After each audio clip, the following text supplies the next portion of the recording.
Para muitos, ele foi o melhor piloto que a Fórmula 1 já viu. O lendário alemão, que no início dos anos 2000 deixou a categoria até sem graça, porque antes mesmo de começar o campeonato, a gente já sabia que ele iria ganhar. Ele marcou gerações, chegou a ser um dos esportistas mais bem pagos do mundo e ganhou milhares de fãs em tudo quanto é canto. O 7 vezes campeão mundial após a sua aposentadoria tinha tudo para poder apenas usufruir de seus ganhos e aproveitar a vida com a família e seus amigos, depois de anos entregue ao automobilismo. Mas a vida, senhores, às vezes ela nos prega algumas peças. Infelizmente, em 2013, um cara que passou décadas andando dentro de um carro a praticamente 300 km por hora, acabou por ter um trágico acidente enquanto se divertia com seu filho, o fazendo entrar em coma. Hoje, quase 10 anos depois, será que Schumacher conseguiu se recuperar? Como que ele tá? Nesse vídeo a gente vai conhecer toda essa trajetória da lenda Michael Schumacher. Eu sou o Marcelo Milos, fica comigo que depois da vinheta eu te conto.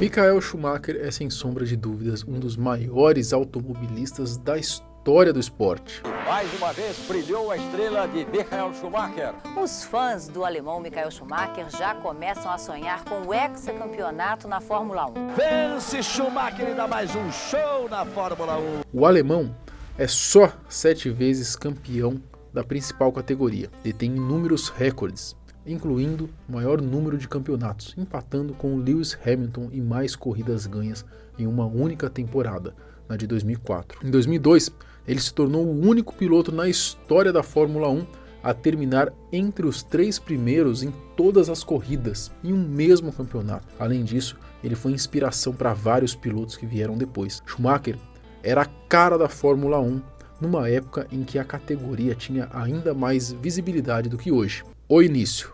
Michael nasceu em 3 de janeiro de 1969 na cidade de... esse nome aí estranho que tá aparecendo aqui na tela, que é conhecida justamente por ser a cidade do piloto. O cara botou a sua cidade natal no mapa praticamente. Schumacher iniciou seu amor pelas corridas muito por conta de seu pai, que era responsável pelo kartódromo de Kerpen, na cidade ali perto de onde ele nasceu. Com apenas 4 anos, Schumacher ganhou seu primeiro kart. O curioso é que mesmo já pilotando desde novinho, seu esporte preferido era outro. O sonho dele era ser jogador de futebol, mas ele viu que dentro do carrinho as suas habilidades se destacavam muito mais, começando a competir com 14 anos e desde então não parando mais. Em 1987, com 18 anos, Schumacher largou os karts e iniciou a sua carreira em monopostos na Fórmula Koenig, onde já de cara se consagrou campeão. No ano seguinte, disputou a Fórmula Ford e foi vice-campeão. Depois disso, deu mais um passo em diante, indo para a Fórmula 3. Em 1989,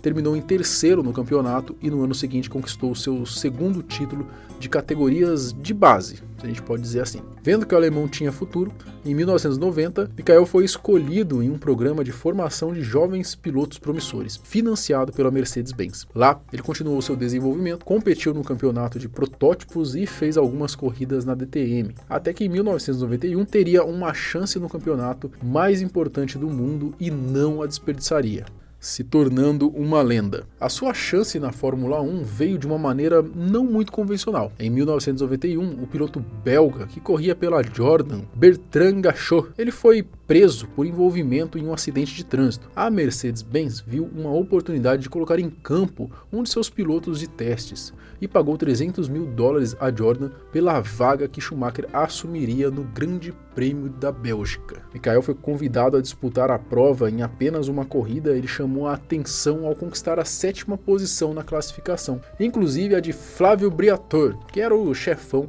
da Benetton na época, uma das melhores equipes que disputavam a Fórmula 1. Na largada, ele pulou para a 4ª posição, mas um problema na embreagem fez com que o jovem alemão de 22 anos abandonasse a prova de forma prematura. Porém, um recado foi o suficiente para que Briatore no ano seguinte o contratasse como um dos 2 pilotos titulares de sua equipe. Já no primeiro ano, terminou em terceiro no campeonato e em 1994, com a própria Benetton, conquistaria o seu primeiro título mundial. Com a escuderia alemã ainda venceria o segundo título no ano seguinte, mas foi na Ferrari equipe de maior prestígio da categoria, que Schumacher se tornou uma lenda do esporte e ganhou milhares de fãs. Michael assinou com eles em 1996 e, ao contrário do que se imagina, demorou para ter sucesso com os italianos.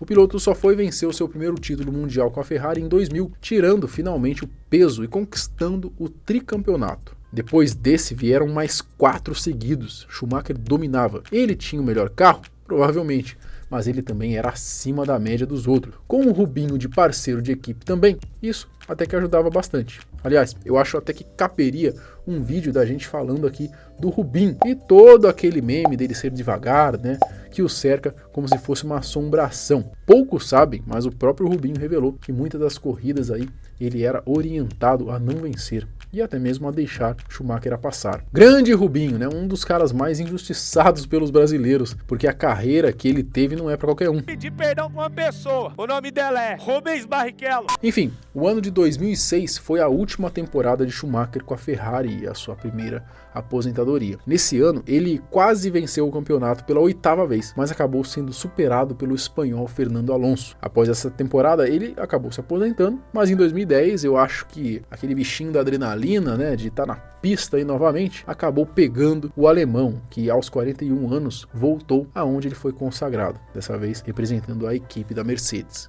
Lá ele disputou 3 temporadas até 2012, onde o carro e nem ele já não eram mais tão competitivos assim, mas serviu para poder matar a saudade do ídolo alemão e só para vê-lo, né, já alavancou mais ainda a categoria na época. Só que infelizmente Schumacher não teve muito tempo de descansar e aproveitar a sua segunda aposentadoria. O acidente. No dia 29 de dezembro de 2013, Schumacher se envolveu num acidente enquanto ele esquiava na estação de Méribel, nos Alpes franceses. O ex-piloto bateu com a cabeça numa pedra e, mesmo estando de capacete, entrou em coma.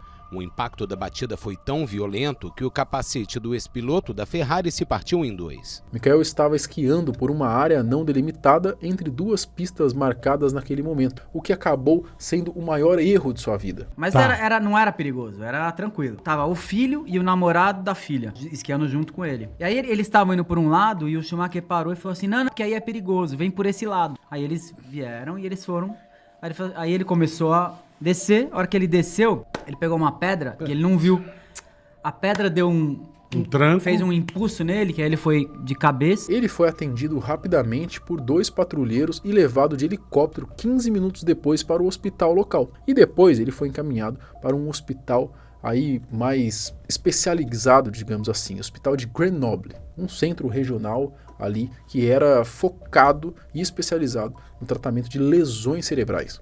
O alemão teve o melhor atendimento possível que poderia ter tido naquela situação. Lá foi verificado que o ex-piloto, apesar de estar de capacete no momento do acidente, teve um traumatismo craniano gravíssimo, o que exigiu uma intervenção cirúrgica imediata. Bingo Schumacher já passou por 2 cirurgias, mas apesar de uma leve melhora no estado de saúde, a situação ainda é considerada crítica. Depois disso, a família de Schumacher sempre quis que as notícias envolvendo o alemão fossem as mais escassas possíveis. Em 16 de junho de 2014, veio uma notícia que trouxe um pouquinho de esperança para seus fãs. Sabine Kemm, assessora de imprensa de Michael, informou em um comunicado que o piloto tinha saído do coma e sido transferido para o Hospital Universitário de Vaud, em Lausanne, na Suíça. E lá ele continuaria então seu processo de reabilitação. Em setembro do mesmo ano, o antigo campeão mundial saiu do hospital suíço, onde se encontrava internado, e continuou a sua recuperação em casa, dando mais um sinal de melhora. Só que depois disso, pouco foi dito em relação ao estado de saúde dele. A sua família opta por não dar nenhuma notícia do atual estado de saúde do ex-piloto. O fato é que este ano marcará uma década desde que o heptacampeão mundial foi retirado da vista do público como resultado